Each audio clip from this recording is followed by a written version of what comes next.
My boyfriend won't marry me because I'm an immigrant. I, 29F, moved to the U.S. 7 years ago as a grad school student from Indonesia. I met my boyfriend, 30M, a few months after I moved, and we've been together ever since. My boyfriend is a U.S. citizen. After I graduated, we had a serious discussion about where our relationship was headed.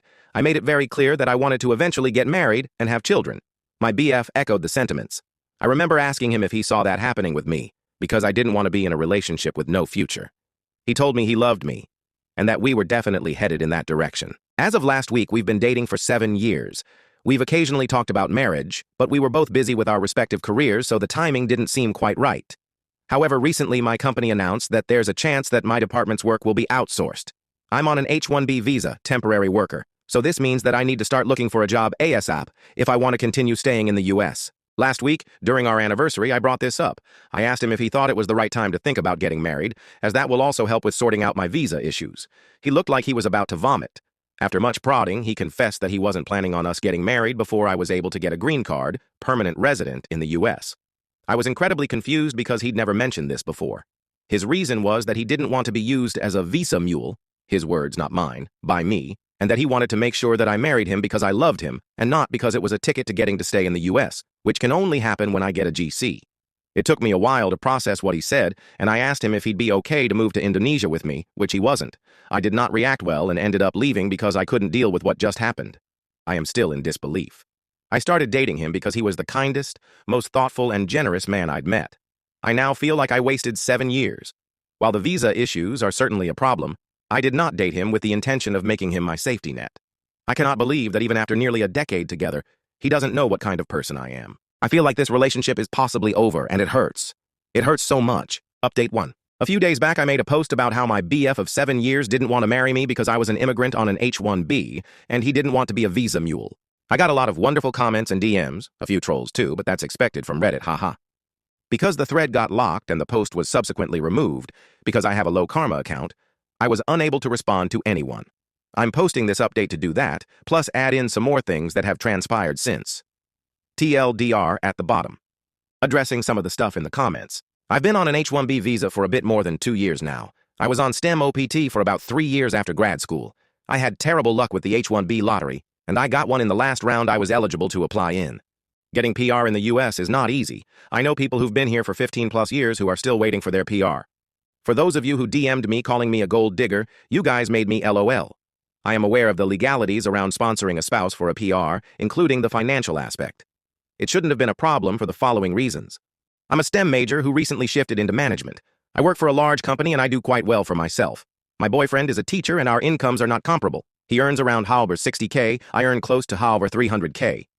We've been living together for on our 6 years. We have a shared account to pay for expenses like rent and utilities that we both deposit a percentage of our salary into.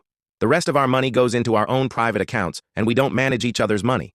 Because I'm pretty frugal, I've saved up quite a bit of money in the form of savings plus investments. If my boyfriend was worried about the legality of sponsoring me financially for 10+ years, I would have happily discussed moving the money around. I was even considering buying a house so we could have made that a joint ownership thing. The point is, we could have figured it out. I haven't relied on him financially ever, and I didn't intend on doing that in the future.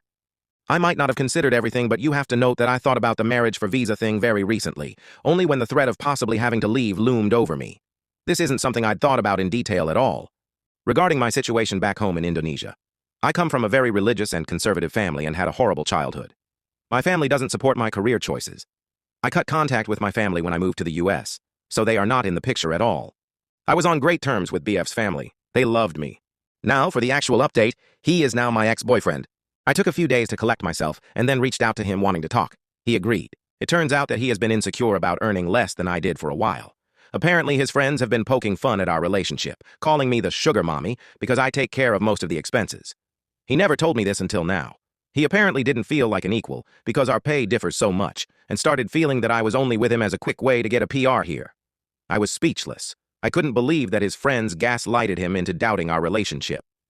I reminded him how he had supported me when I was in grad school, like getting me groceries when I had little money to spare, allowing me to stay with him rent-free in my last year of grad school to help me minimize expenses so I didn't have to take out a loan, letting me use his car when I was attending interviews.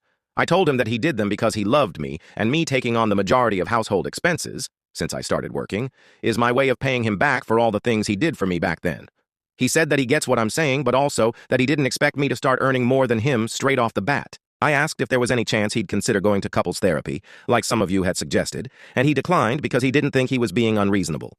He said that he wanted to be the provider in a relationship and that he didn't feel like one in ours, so there's no going back from this unless I quit my job and found another that paid substantially less, which isn't going to happen. Well, long story short, we broke up. His family is in disbelief. They were hoping that he would propose soon. I've moved into an Airbnb for now. A little bit of good news to end this update with. My company offered me a similar role in a different department. However, this is based out of France, and there's a small decrease in pay. I've always dreamed about living in Europe, and I've accepted this offer. I've signed the relocation agreement, and I'll move there in the next 8-12 weeks. A few comments. People took apart my update to point out a discrepancy. I first said, I haven't relied on him financially ever, and later, I reminded him how he had supported me when I was in grad school, like getting me groceries when I had little money to spare, allowing me to stay with him rent-free in my last year of grad school to help me minimize expenses so I didn't have to take out a loan, letting me use his car when I was attending interviews. I'm sorry for wording my feelings poorly, causing this confusion. I never asked or expected my ex to help me buy groceries or house me. I moved to the U.S. to pursue a tech MBA from a top 20 school and had scholarships and student loans that were going to help me cover the cost tuition plus living expenses, so at no point did I need him to help me. I knew I was going to have a financially difficult time for 2 years, and I was prepared for this. My ex, however, did not like that I was eating cold sandwiches and instant ramen most of the time and would bring me some groceries, vegetables, frozen food, and the like, because he wanted to make sure I was eating well. He was also the one who proposed the idea of me moving in with him because he wanted us to live together and also thought it would lower my stress levels. He was an extremely kind, considerate, and generous man, and it was one of the reasons I fell in love with him. I am extremely grateful for his support, but I wasn't relying on it. Had he not done any of the above, I would have managed. Update 2. I'm back with an update after about a year of moving to France. My previous posts are on my profile if you guys want to check them out. I absolutely love it here. The language barrier is very real, but I'm taking classes, and the people around me have been incredibly helpful. I've spent the last year experiencing all the good things Europe offers. I've visited multiple cities in France, Netherlands, Belgium, Spain, Portugal, Switzerland, Denmark, Germany, and Luxembourg. I cannot believe how gorgeous all of these places are. And the more time I spend here, the more I think about how fortunate I am to be able to experience this. I'm soon traveling to Italy, and I'm excited about everything. My work-life balance is also incredible. I was frequently putting in 10-12-hour workdays in the U.S., and I can count on one hand the number of times I've had to work more than 8 hours a day here. I love the emphasis on personal time, and I cannot fathom going back to the way it was before. I haven't had the courage to get back into dating yet. My experience with the ex has left a really bad taste in my mouth.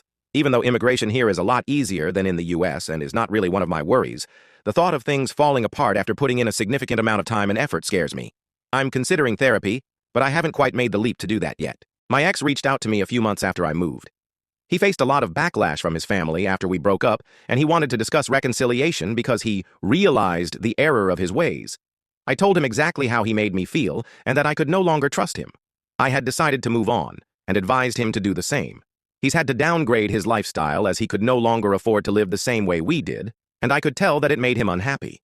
Not going to lie, I did feel a pang of guilt and sadness after our conversation.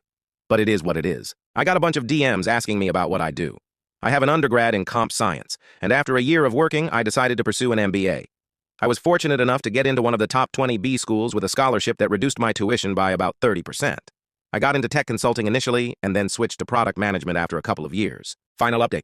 I now live in the Netherlands. Switched over to another company last year. It's cold and wet most of the year, but this summer was glorious, and at times hot enough to remind me of home. I went through therapy for a few months. I must admit that I was not fully committed to it, but talking venting helps a lot.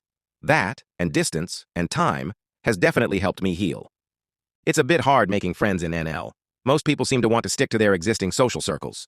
I have made a few friends through the expat community, but these friendships need more time and effort to become something worthwhile. I am trying to date now.